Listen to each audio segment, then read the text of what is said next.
Hey guys, may pinuntahan ng mga Tikalo. Kakaiba naman ito. Grabing handa.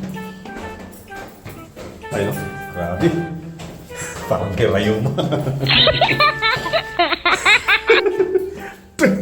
Grabe, murag na yung hubag sa lumot, pre.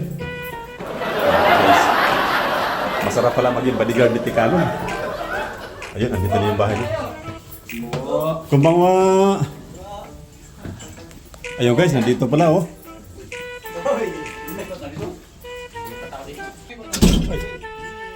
Andito pala yung mga batikan nating mga kababayan. Oh my God. Grabe. Tikalon talaga oh. Masarap pa na maging bodyguard ni Tikalon. Ang dami to oh. Grabe, nakaprepare na talaga yung pagkain ah. Ayun oh. Grabe guys, nagiging bodyguard ako ngayon ni Rick Rick TV. Ayun oh, iniikot-ikot na ako dito sa buong Tokyo. Nagbabahay-bahay kami rito dahil sa kanyang painding. Ayan o. Amoy utot yung dumaan pre. Ay, grabe ka si Rick Rick TV. Ayun o. Nakaamoy yung hindi lang maganda. Naging bodyguard tuloy ako sa kanya ngayon eh. Ayan o. Bodyguard muna ako ngayon kasi mamaya daw magpapalibre siya ng barbecue. Ayan o. Oh yeah. So hello guys, ito na yung palibre ni Tikalon. Ayan, nagpalibre po siya ng pansit. Pansit sabaw. Ayan. Tapos inutosan niya pa yung may bahay dito na magpaluto ng pansit.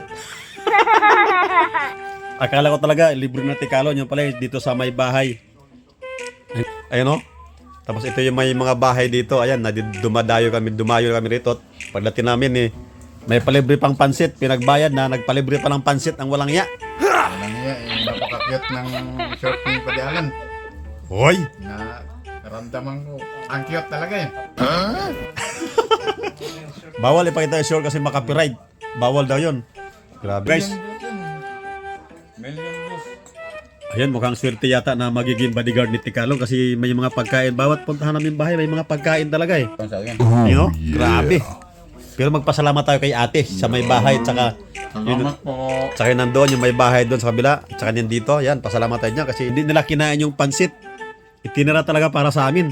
Kaya maguti. Napapagalaw oh. Grabe. 3 linggo na to, pansit. Oh my God.